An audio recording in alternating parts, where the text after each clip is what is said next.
So good evening, everyone, and welcome to the Lithgow Library's presentation of Sarah Carlson, Maine poet. Programming for adults are sponsored by the trustees of the Lithgow Library, so we're grateful for their support.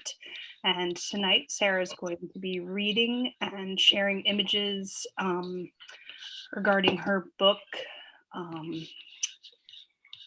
And I'm going to take it away. If there are any questions, you can raise your hand or put the questions in the chat, and I'd be happy to convey those to Sarah while she's presenting. So thank you very much, Sarah. All right. Well, thank you very much for having me. As a poet who published during just as a pandemic was rolling out, it's really wonderful to have any opportunity to share. So I'm going to share my screen and get the first image up here. Just let's see, I need to get full screen somehow. Let's see, there we go. All right, so usually when I present my books, people ask me, how did it begin? How did you start writing poetry? So I have to admit that I didn't formally study the writing of poetry. Poetry kind of found me. I did write some poetry as a child, and then had a long time where I didn't write. And then when my husband died, very suddenly in 2002, I started journaling, and the journaling kind of started changing over time and became more metaphoric. And I also had the good fortune of growing up outside on the lakes and up on the mountains and on the rivers. And so being outside was kind of a natural part of my life, which thankfully Barry felt the same way. So we we met up in Rangeley on the shores of Saddleback Lake, and then ended up living in Farmington. And we have this beautiful trail near our house that goes down to a little brook called Barker Brook, which became our children's playground. And then there's a trail from Barker Brook down to the Sandy River, which is where we spent a lot of time as well. And 4 days before Barry died, we had this magical moment down by the river. Our son was with us. Our daughter was asleep on the couch after winning the shot put at a track meet that day. She was a junior in high school, and our son was a freshman in college. And we had this moment where we went down to the Sandy River, full moon, glistening on the water, and 2 Canada geese flew into the moonlight and kind of took our breath away. And over the next few days, we kind of talked about how beautiful that was and how nature was our temple. And 4 days later, Barry died. And I think because that moment happened, and because I was so happy in the natural world anyway, I started noticing things. Whoops, sorry about that. I started noticing things more and more as I started walking and thinking and grieving. So this particular picture is the cover of the book In the Currents of Quiet, which is my second book. I'm not going to read the poem that goes with this particular picture, but I share the picture when I start sharing the book because I just love everything that's going on in this picture. So I'm on the Fairbanks Bridge in Farmington. I had just done a bike ride out into Temple, which is out where all these clouds are. So I had gone way out into Temple, had gone through a rainstorm, got sopping wet, just kind of kept on going, came back around across the Sandy and literally slammed on my brakes in the middle of the bridge and saw this particular scene with the sunlight glistening through the trees and the beautiful reflection. So I kind of think it represents going through the storms in life and stopping and pausing and reflecting, and how you can find stillness even when things are stormy sometimes. So that's kind of where that all began. So I'm going to go to the first poem now. This is going to be kind of a watery evening. So this particular poem that goes with this picture is called Water. So early on, the span of time that the poetry that I'm reading tonight is from 2006 through 2020. And this poem was written before the photos and the poetry became linked. So when I went to publish the first book, The Radiance of Change, I looked back through photos and found pictures to go with some of the poems. This particular picture was taken by my daughter, who was a wilderness trip leader for many years, and dumped a bunch of pictures on my computer. But it's perfect for this poem, which is called Water. Ocean waves rolled onto beaches as we walked hand in hand, watching the sun seem to slip into the deep. White caps crashed, yet beckoned us onto the lake to try the wind and our sweet little sunfish. Fog rose from the still surface as we sat in the motorboat that cradled us as you tempted the fish. River in motion flowing past our home. How many times, how many ways did we make the trip from bridge to bridge? Lakeside campsite on our island paradise. Sunrises, sunsets, moonbeams reflected as we marveled at the beauty of it all. And that very last time at our spot by the river, babbling brook providing a musical background, our friends the geese sharing the moment. We met by the lake nestled at the foot of our mountain. Adventures galore as we formed our bond. Family outings in canoes, kayaks at every stage of our children's lives. Oceans, lakes, rivers, streams, water always a part of who we were, what we had. Perhaps that's why when the river speaks, I know to listen. And this next photo isn't the best photo in the world, and that's because it's a picture of a picture, probably of a picture. So this is actually Barry and me. This picture was taken up at Saddleback by our boss, Tom McAllister, who gave me permission to use this photo.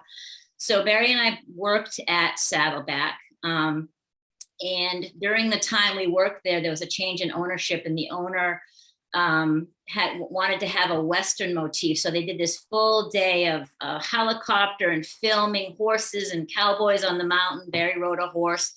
And so once they got the ad finished, they realized they didn't have any skiers in it. So one day our boss asked us if we would find our cowboy hats and put them on and go up and ski. So this picture didn't make it into the ad, but one day our daughter was skiing up at Saddleback when she was in college, and this was hanging up over the bar.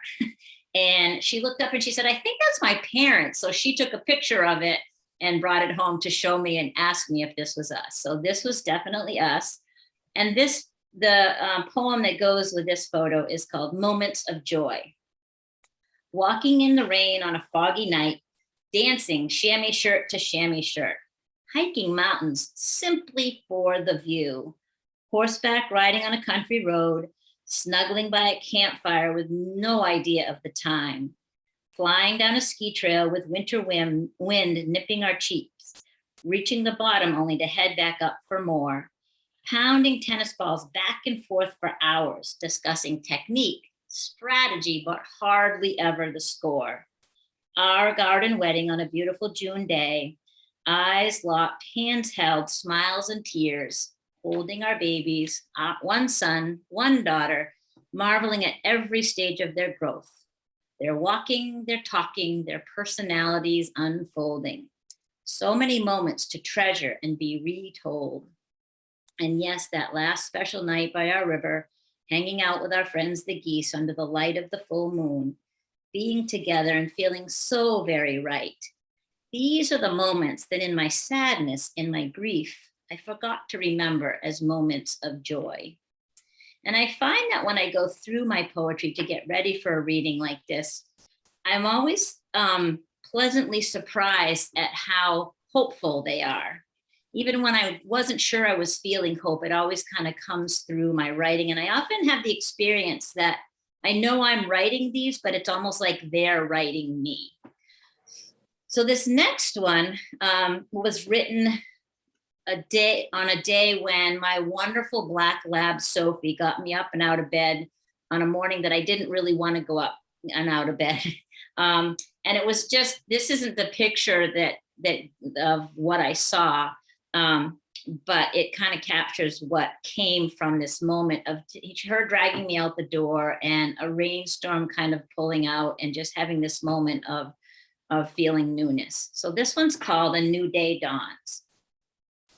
Early morning grayness, leftover rainbursts come and go, Winds of change work the higher clouds as they twist and turn, travel to new places. Bits of blue peek through the swirling masses of dissipating vapor. A new day dawns as sunlight bathes the treetops. Dancing leaves glow in the soothing newness, spreading hope and the promise of light working its way through the darker layers to the ground.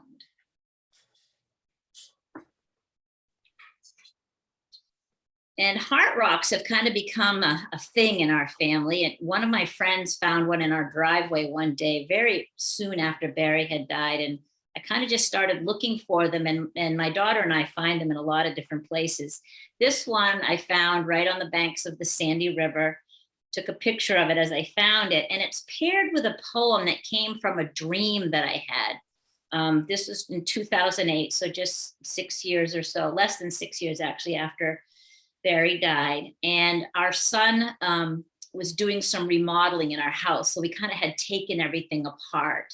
And so this poem came from, like I said, the dream that I had as that was happening. And it's called I Saw You. And also a quick story about this. When I was publishing the first book, I shared the process with my fourth graders. And this poem is in both books.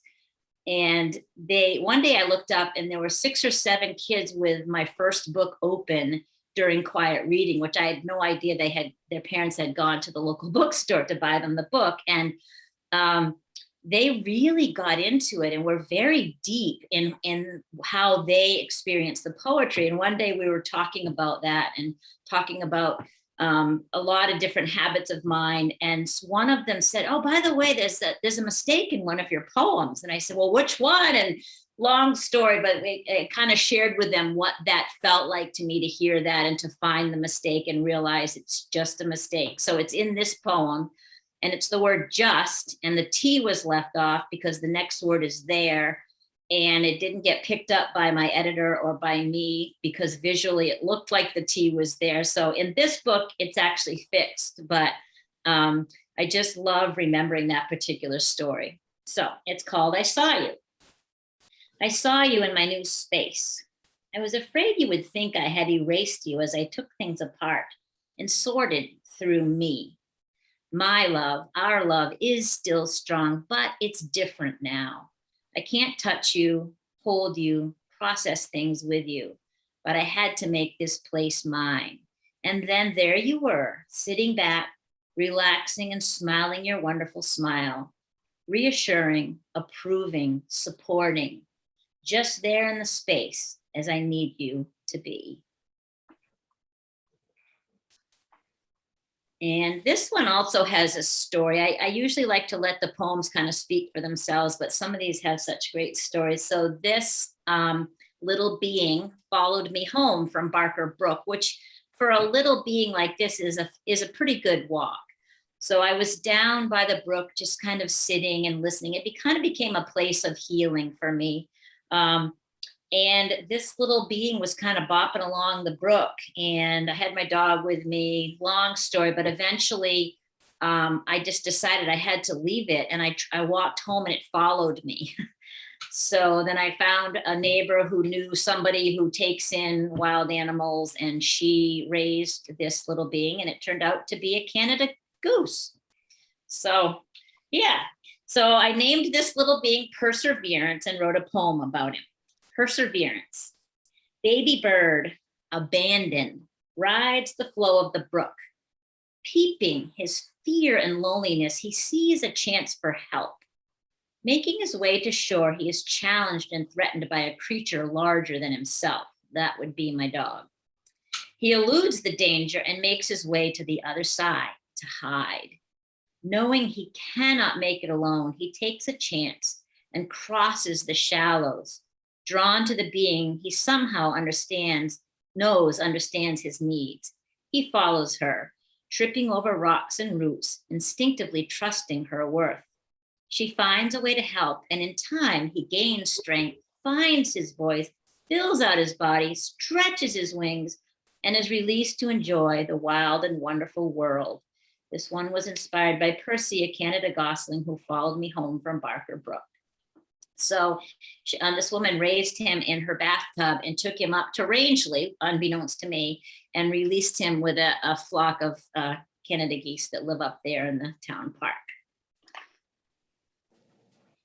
This one is called Slow Dance. This is actually inspired by an experience I had with an eagle that I happened to see one day and drew my attention, and I just watched it sort of circle over me, and it took off over a field. I didn't take a picture of that. And when I went to put this poem into both books, this picture just kind of spoke to me and seemed to help with that experience as well. This is one of my most favorite poems. It's one that was written in 2009. But each time I read it, it means something just a little bit different to me. So I'm hoping that happens with other people as well. It's called Slow Dance. Careful circles above the fray provide perspective and distance, room for reflection, a bird's eye view with time to twist the lens for further acuity.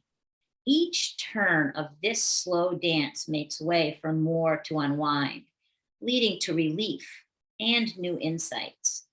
Round and round, circles cross and connect to become interwoven, creating a sweet, soft tapestry that envelops a being, so that it is finally safe to let go of all that no longer serves, settling into a new way to be, freeing a true self, feeling worthy of fully experiencing the wonders of the universe. Deep realization that by trusting the connectedness, feeling the love, believing in the light, it is safe and right to spread strong, steady wings, join the winds of change, and soar.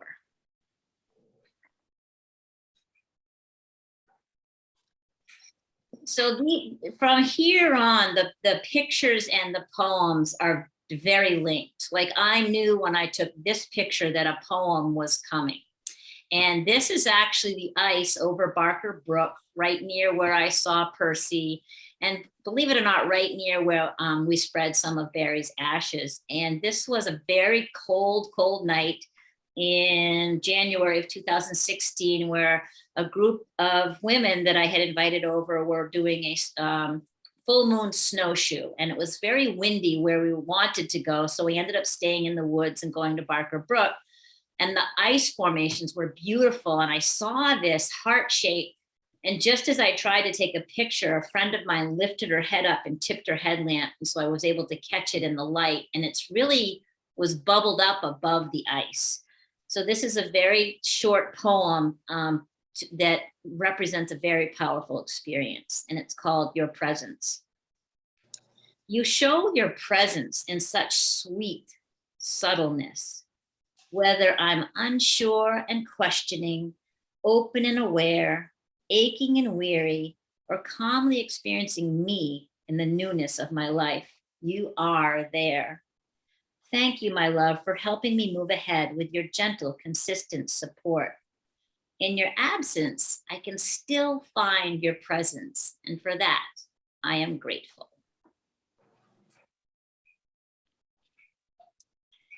This one is called Enough, and I love including this poem because I was on a cross-country ski trip with a group of women from Farmington. This was up to the Flagstaff Hut, and I was skiing with just one friend. We all kind of met up there, and I looked to these trees, and I just whipped out my camera, and I took a picture, and she said, "Is a poem coming?"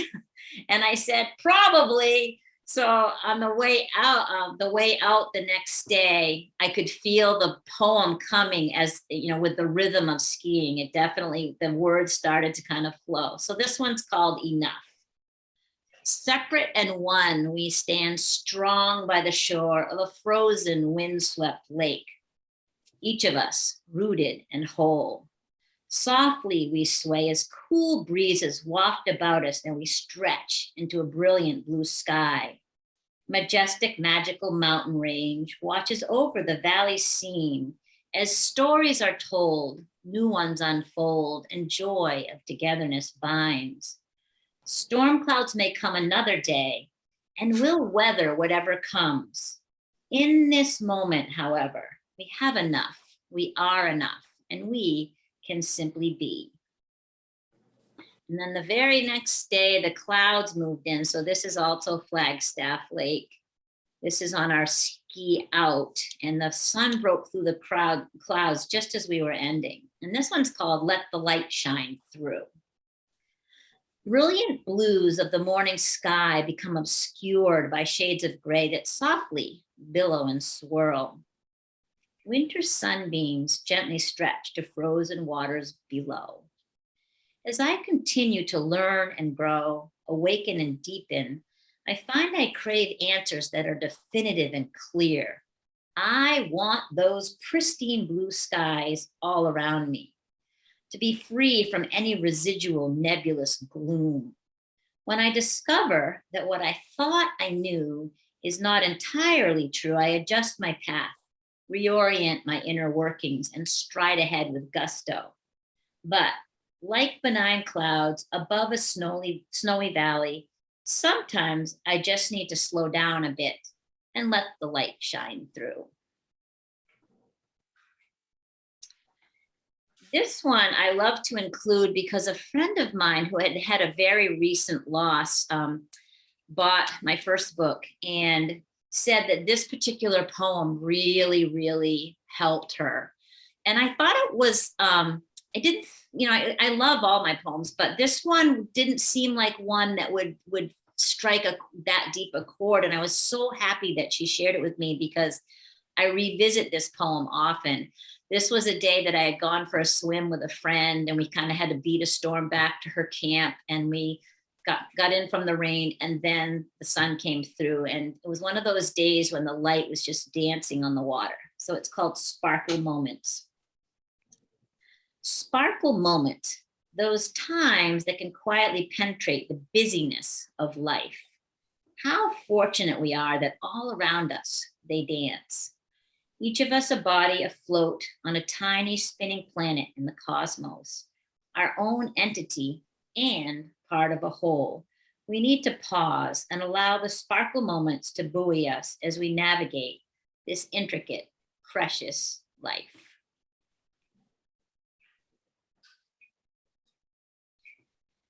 This next one is paired with a poem called Let It Sing. And this is another one.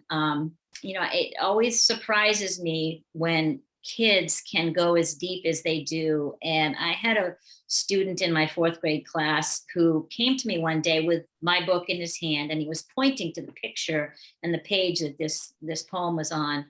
And I teach mindfulness to my students, and he said, "You need to read this one. This is mindfulness right here." And I was so happy that he noticed that because it's true. So this one is called Let It Sing, So I Remember. Drop in, listen, allow the flow from within. Let the deep places speak from you, for you, with you.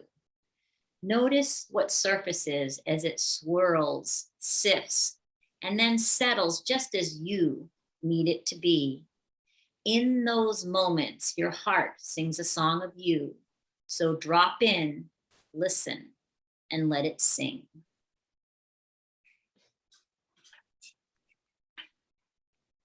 So now we're going to Popham Beach. I happened to go to Popham with a friend one time, and I was just in awe of how it was after a pretty big storm, and the waves in that particular place in front of the island were really crashing together.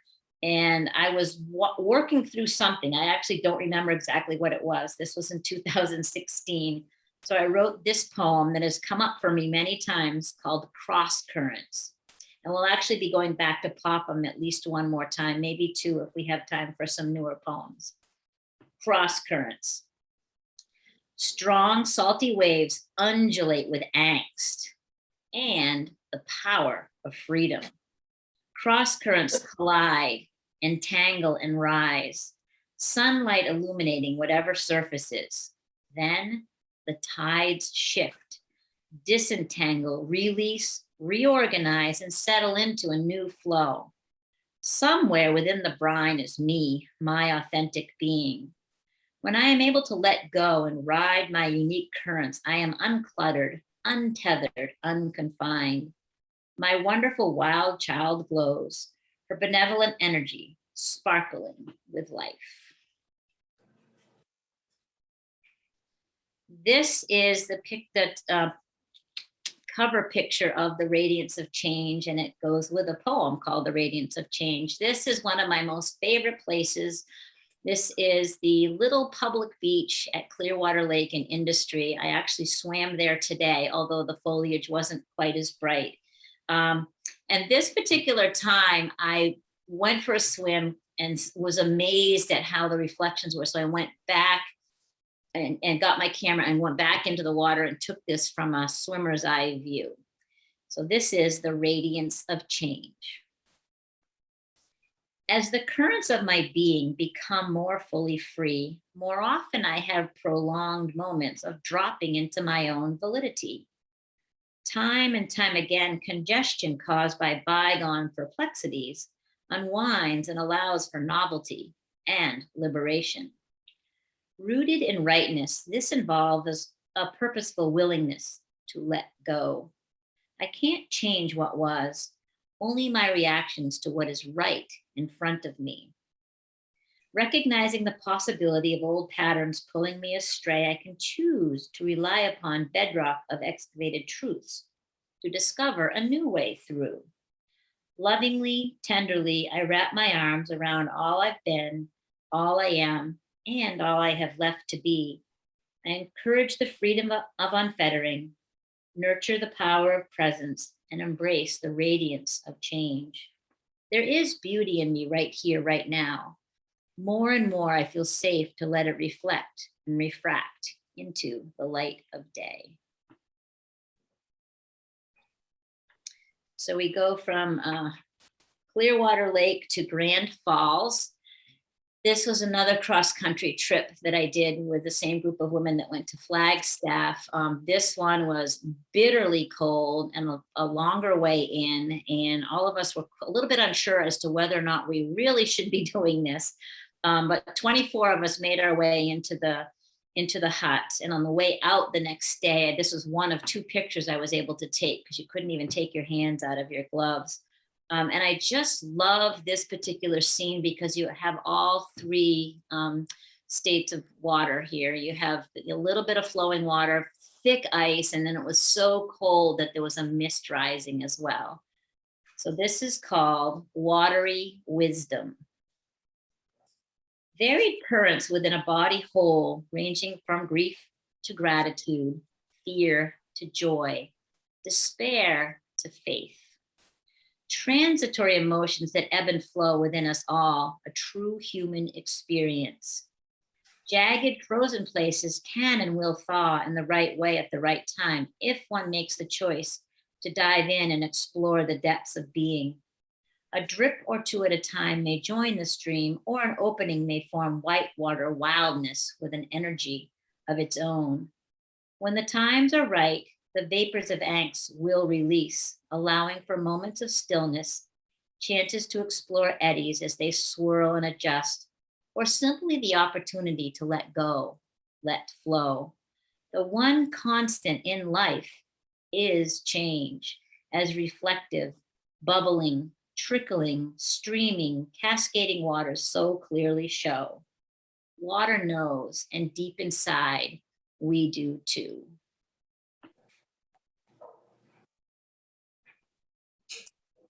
Now we're going to Lake Champlain. This was an Appalachian Mountain Club bike trip that I took and on Isle of Mott. And after we had done a long ride up into Canada, we were swimming in the lake, and I just happened to lay back to just notice this particular sky. This poem is called 1 Degree.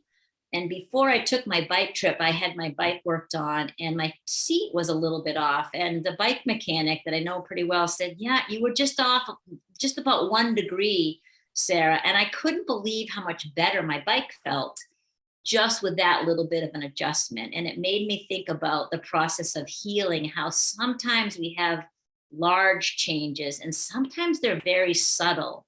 but can be just as profound. So this again is called 1 degree. I've spent some time twisting my lens over the years, have become quite adept at it. At this point, turning it as little as 1 degree provides a gentle sense of clarity and relief that is both rightful and welcome. Simple, quiet moments when what was just barely out of focus becomes crystal clear, melds into healing. This is like being bathed in a subtle, calm lightness that both buoys and cleanses. Or it could be a spreading sense of fortitude that has long been there but feels more apparent and credible. I often don't even know that I'm adjusting, but recognize the blips of awareness, like when the sun is at a perfect angle as muted shadows stretch into a summer twilight sky, as soft clouds billow and you happen to gaze upwards at just the right time. Sweet sensations of wonder and awe ascend, the moment both fleeting and timeless. Safety and serenity reside within and without, and all is well.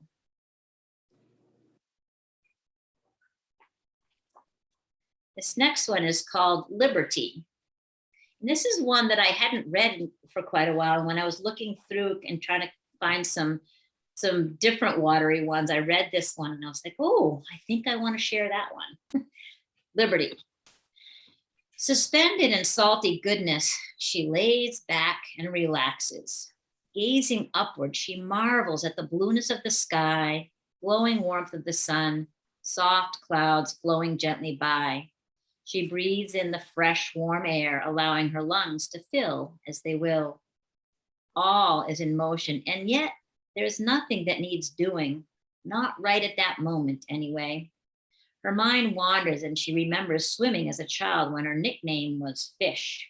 She smiles as she thinks back to that lovely little girl so comfortable under the water as she frolicked in the waves.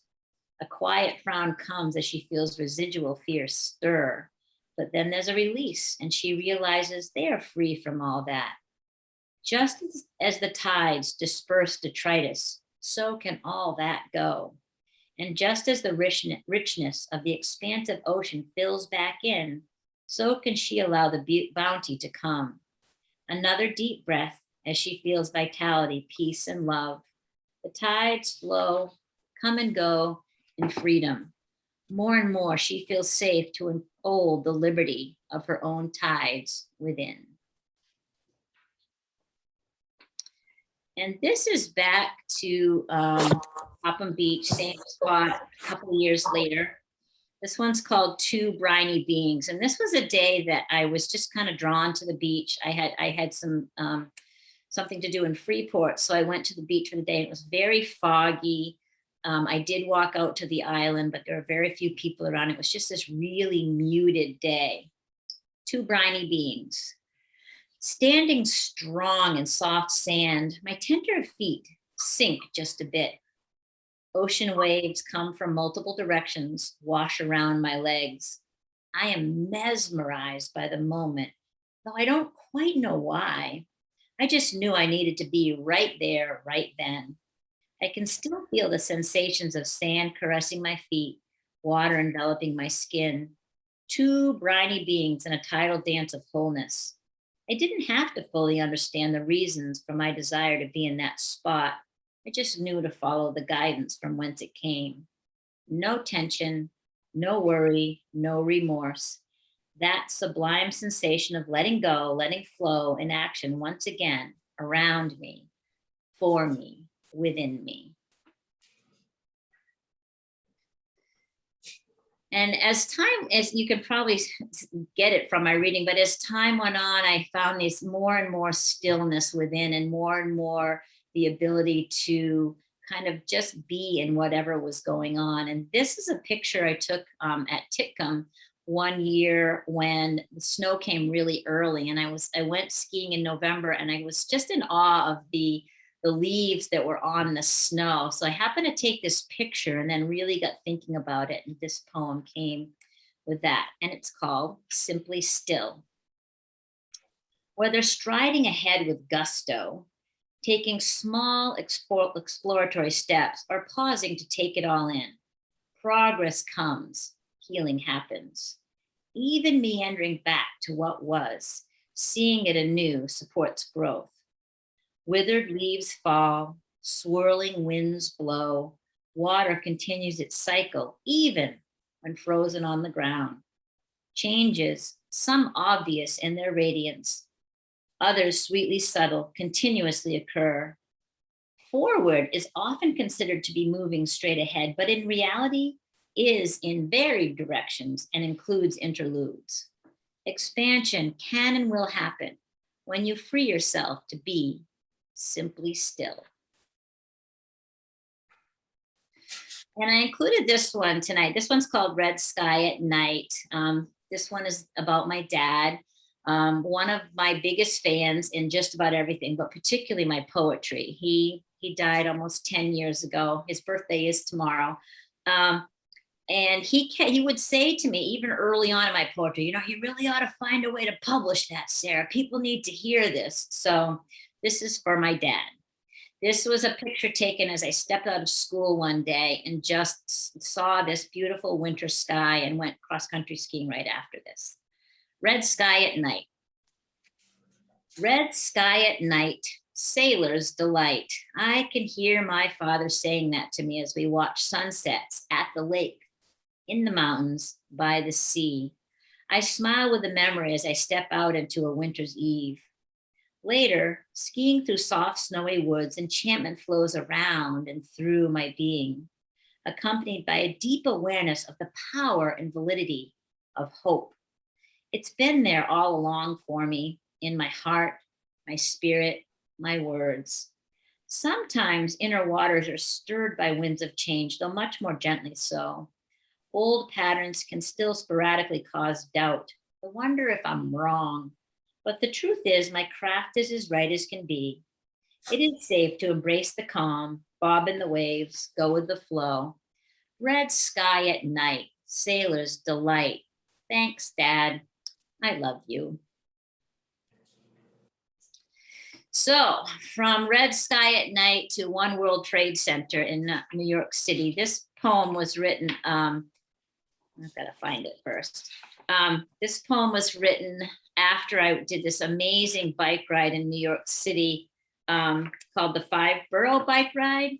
A friend of mine invited me to go down, and I kind of knew what I was getting into, but I hadn't been to New York City since the World's Fair in 1963 for my 8th birthday or 7th birthday, 64, I guess it was. So I was just kind of in awe of the whole thing. And I took this picture up one of the faces of One World Trade Center, and then later wrote this poem. I knew that I was going to be riding with a lot of people, but I didn't really think about what 32,000 people riding bikes together in New York City would be like. And it happened to be an absolutely torrential rain the whole day. So the experience was just amazing. And so anyway, I wrote this one called Rise Up. Brokenness and the accompanying trauma are part of living on this planet. While some tragedies are shared, each human has their unique story. Reasons known or not, effects tangible or difficult to discern, our narratives are complex and contain heartache. Inner reflection, the exploration of deep, achy places requires courage, determination, and honesty. Within the rubble is the tenacity of the human spirit, a collective wish for peace, the goodness and purity of recovery. We can and do rise up again and again and again. At times, this is hugely visible, like a towering structure that seems to reach to the heavens above. Other times, it's as subtle as the shared joy of thousands of like-minded people pedaling in the same direction on a rainy May day in a city where resilience, rebuilding, and renewal are conspicuous, visceral, and true. This is a picture of Flying Pond in Vienna, which is a place that I go by whenever I go to points south of Farmington. I usually go along Route 41. And this particular spot has the most amazing reflections I was coming home from points south, and I just happened to take this picture. On the way home, I had also seen a rainbow and some other beautiful sky sightings. So this one's called Regard, Reflect, and Receive. Somber clouds surround.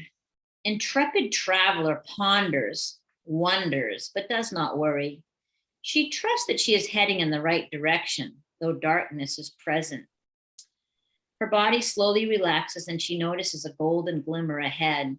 Wonder slips into awe as she transitions into the glow. She glances left to the setting sun, then right to the arch of a rainbow that straddles the horizon. Contemplating recent releases, she smiles at the timely message from the omnipresent sky. Over and over and over again, sky talk makes sense.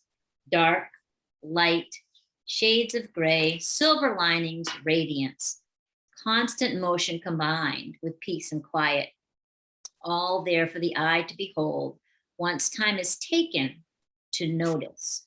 And if one is troubled, unsure, or weary, it is vital to regard, reflect, and receive.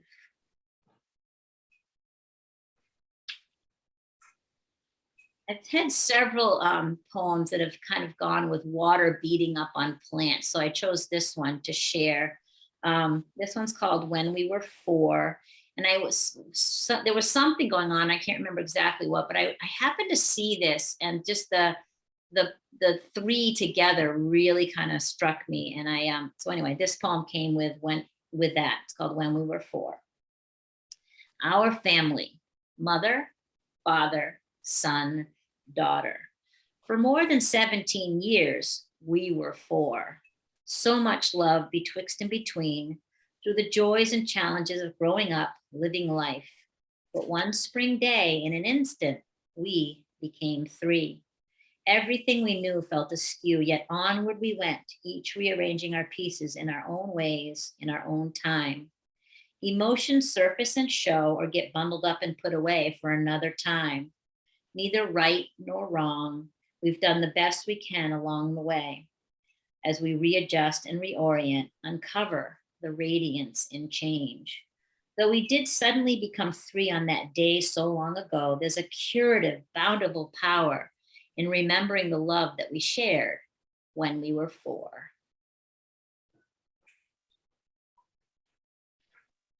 This is a picture from the South Shore of Nova Scotia. This is a bike trip I did in the late summer of 2019. So I'm looking forward to hopefully doing bike trips sometime again once COVID settles down. So this one was a picture that I took during sunrise, and I was part of a group of people who all knew each other pretty well, and I was kind of a newcomer, and so many wonderful things happened on that trip. So this was one of the last nights. It's called In the Stillness. Ever so slowly, sunlight widens as night gives way to morning. Though birds do chitter and soft breezes stir, there's a serene quiet to those moments of transition as human rhythms thrum. Keen mind settles, gentle heart pulsates, breath comes easily. As she wakens and reflects, she notices a deeper sense of immersion.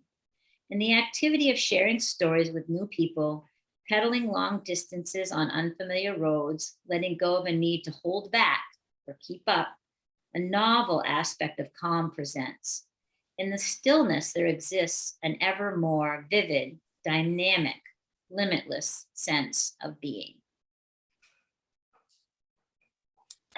And this is one of the last pictures in the Currents of Quiet. This was also taken on that bike trip. We did do one day of sea kayaking.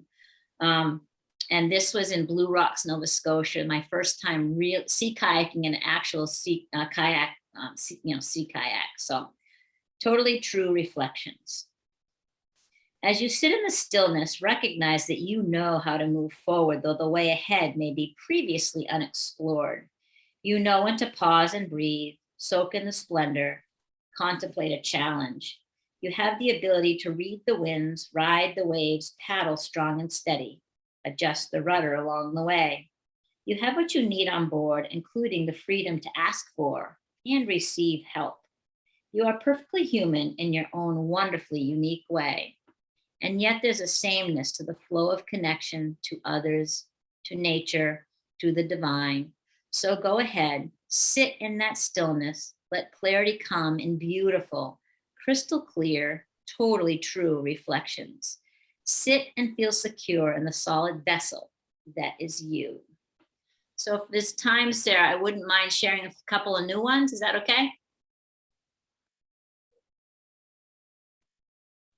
Go right ahead. Okay. All right, so we're back at Popham. This one's called Salty Softness. This was written in April of this past year. This was actually a year to the day that my mom passed away. And I was really thinking about her, and I again was drawn to Popham. And it was my brother also passed away quite young at the age of 33 in 1987. So all three of them were gone. And so I was thinking of my dad, my mom, my brother, and Barry, but particularly my mom, because I'm still kind of adjusting to that loss. And I was walking along the beach and I was drawn out to the water's edge. And I just had this really lovely, very quiet sort of conversation with them.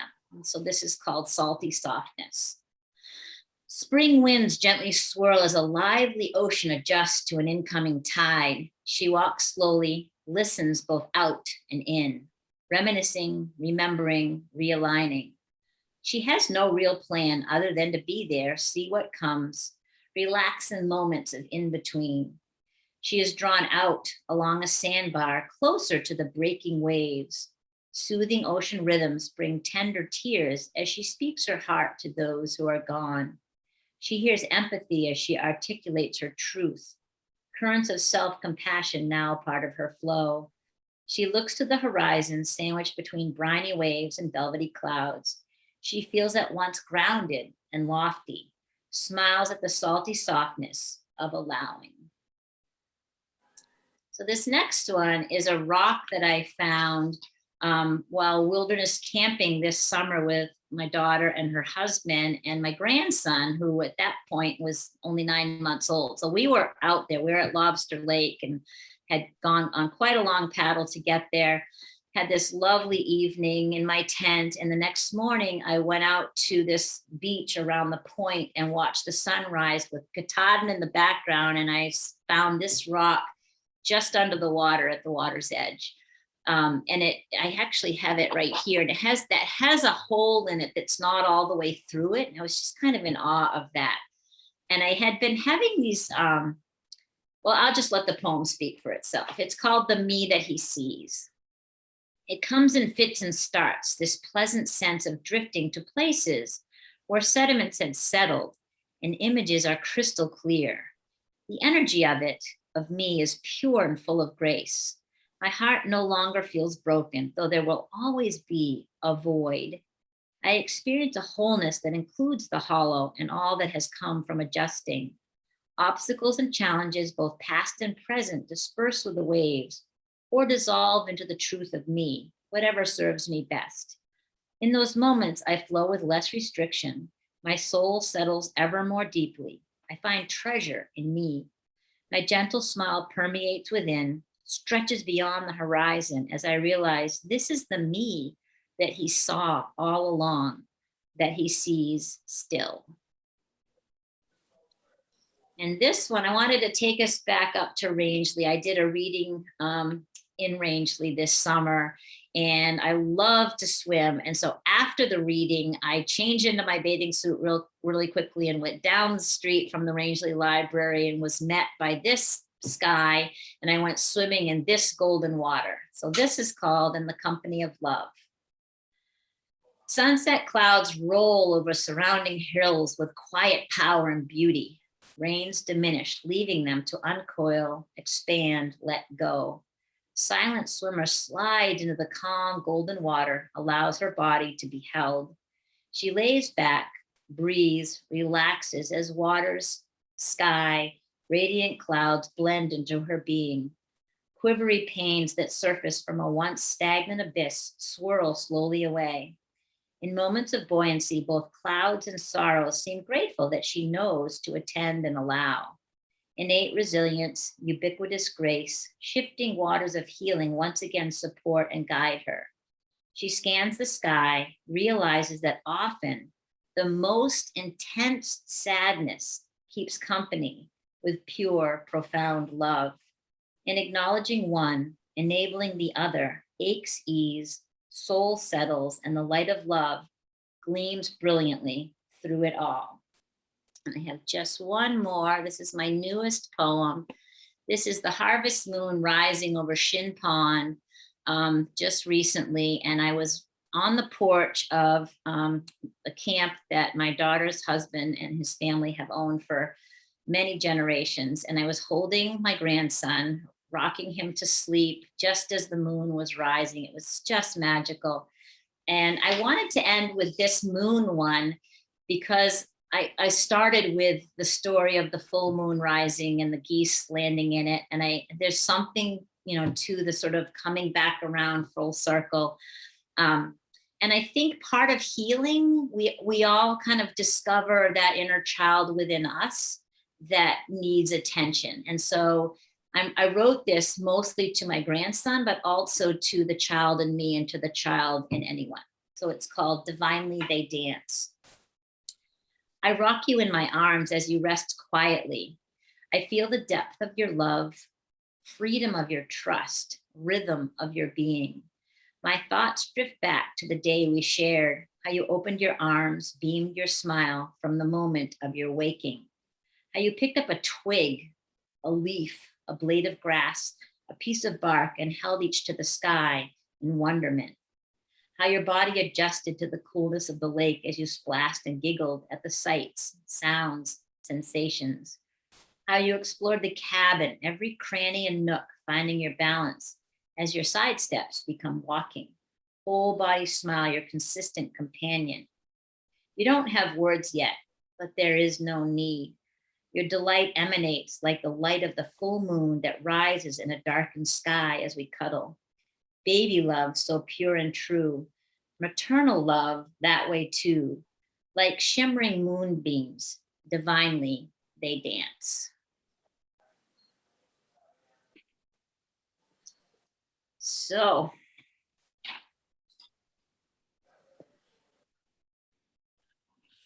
Sarah, can you tell us what kind of camera do you use? I actually use my iPhone. Cool. It's amazing, isn't it? Yeah, it does really well for sure. And I seem to, I don't know, I seem to have an eye for what it is that is either coming poetically or has already come. Mhm. And how often do you write? So I tend to write. I don't ever like sit down on purpose to write. Well, I shouldn't say don't ever, but it usually comes as I need it to. So I tend to write 3 or 4 poems per month, sometimes more, depending upon what's happening. It literally kind of comes as I need it to. And I always ask this because I have terrible handwriting. Do you type it? Do you handwrite it? I like to handwrite them first. I often do that, and then I type them. Usually the handwritten ones are pretty rough. And then when I type them, that's when I start playing with words and moving things around a bit. But I do really love to write by hand. I have journal after journal for sure. And I often, inspiration will come when I'm out hiking or biking. So I always have my journal with me. So sometimes it's a part of a poem, but most of them have a handwritten beginning. Cool. Neat. And then could you tell us where folks can find your books? So my books are at all the Sherman stores in Maine. They're also here in Farmington at Devaney, Doak, and Garrett, Oliver and Friends in Belgrade, White Birch Books in North Conway, Books, Lines, and Thinkers up in Rangeley. I'm trying to think of this, Twice Sold Tales here in Farmington, but online they're available through Sherman's and Devaney, Doak, and Garrett. So DDG booksellers or Sherman's online. Great. Yeah. Wonderful. Thank you so much. And Lithgow Library to borrow. There's several copies in our consortia. We're in Minerva, which is a statewide 65 plus libraries, multi-type libraries. So it's wonderful. Nice. It's there on our new book displays for people to browse, and it's great to be able to have you, and hopefully we can have you again when COVID has calmed down and we can actually like be together in community, not through technology. Yeah, I love sharing this way because I can project my images, but I truly love being in person too. It's really wonderful to share in a group, in person. So Thank you so much for sharing. you're welcome. Thank you for having me. Yes.